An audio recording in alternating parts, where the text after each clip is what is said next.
చంద్రబాబు కోసం దించారు.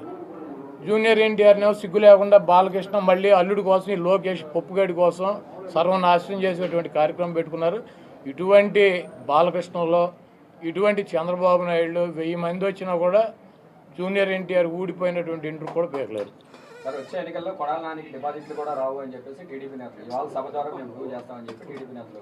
చంద్రబాబు 2014 ఎన్నికల ముందు 3 సభలు పెట్టాడు గుడివాడలో. అప్పుడు కూడా ఏ సొల్లు కబుర్లు. కాకపోతే పోటీ చేసే అభ్యర్థులు మారారు, వచ్చి ప్రగల్భాలు చెప్పే సొల్లుగాళ్ళు మారారు. 2019 ఎన్నికల్లో కూడా కొడాలి నానికి డిపాజిట్ లేకుండా చేస్తానని 3 మీటింగులు పెట్టి ఇటువంటి సొల్లు కబుర్లు, ఈ సొల్లు నా కొడుకులు సొల్లు పోరానని చెప్పారు. మళ్ళీ 2024 వచ్చింది, మళ్ళీ అభ్యర్థులు మారారు, మళ్ళీ మాట్లాడేవాళ్ళు మారారు. ఈ గుంటనక్క మాత్రం వీడు ఎట్టాగా ఉన్నాడు. ఇప్పుడు 2 మీటింగులు అయినాయి, ఇది 3వ మీటింగ్ పెడతాడు. ఎన్నికల్లోపు నా ఊడిపోయిన ఇంటర్ కూడా పేర్లేరు. కృష్ణా జిల్లాలో వైసీపీ ఖాళీ అయిపోతుందని కూడా చెప్తున్నారు సార్. జాయినింగ్స్ వరుసగా ఉన్నాయి, ఎక్కడ పెట్టుకోవాలని ఎక్కడో పెట్టుకోమనండి. బాబు కొడుకులు 2 పుస్తకాలు పెట్టుకుంటారు కదా, ఎర్ర బుక్కులు, అక్కడ పెట్టుకోమనండి.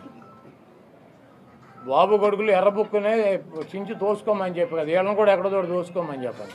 జన సమీకరణ రాకుండా పోలీసులు అడ్డుకుంటున్నారు అని చెప్తున్నారు. అసలు చంద్రబాబు గుడివాళ్ళు ఎవడొస్తాడు? కాదు, చంద్రబాబు గుడివాళ్ళు పట్టించుకునేవాడు వాడు దొంగ 420 గాడు అని తెలియదు. మా గుడివాళ్ళలో మాకు ఎన్టీ రామారావుని అంత మహోన్నతుడిని పార్టీ నుంచి తొలగించి ముఖ్యమంత్రి పదవి కొట్టేసి మా ప్రాంతం వాడిని సంకనాకి ఇచ్చేసినటువంటి వెధవీడు అని తెలియదు. వీడికి ఎవడొస్తాడు? చంద్రబాబు నాయుడికి జనం వస్తారా? అంటే 1,00,000 మందితో సాప్ పెడుతున్నామని టీడీపీ నాయకులు చెప్తున్నారు కదా సార్. మొన్న 2 లక్షలు అన్నారు, ఇప్పుడు 1,00,000కి వచ్చారా? అది మొన్న వాళ్ళే పార్టీ మీటింగ్ పెట్టి 2 లక్షల మంది జనం అన్నారు, ఇప్పుడు 1,00,000కి వచ్చారా? అక్కడ తీసుకున్న ల్యాండ్ ఎంతో చూసారా మీరు? 22 ఎకరాలు పొలం తీసుకున్నారు, దాంట్లో 9 ఎకరాలు పార్కింగ్ పెట్టారు, 5 ఎకరాలు డయాస్ వేశారు, 5,000 కుర్చీలు వేశారు. 1,00,000 మంది వస్తారా?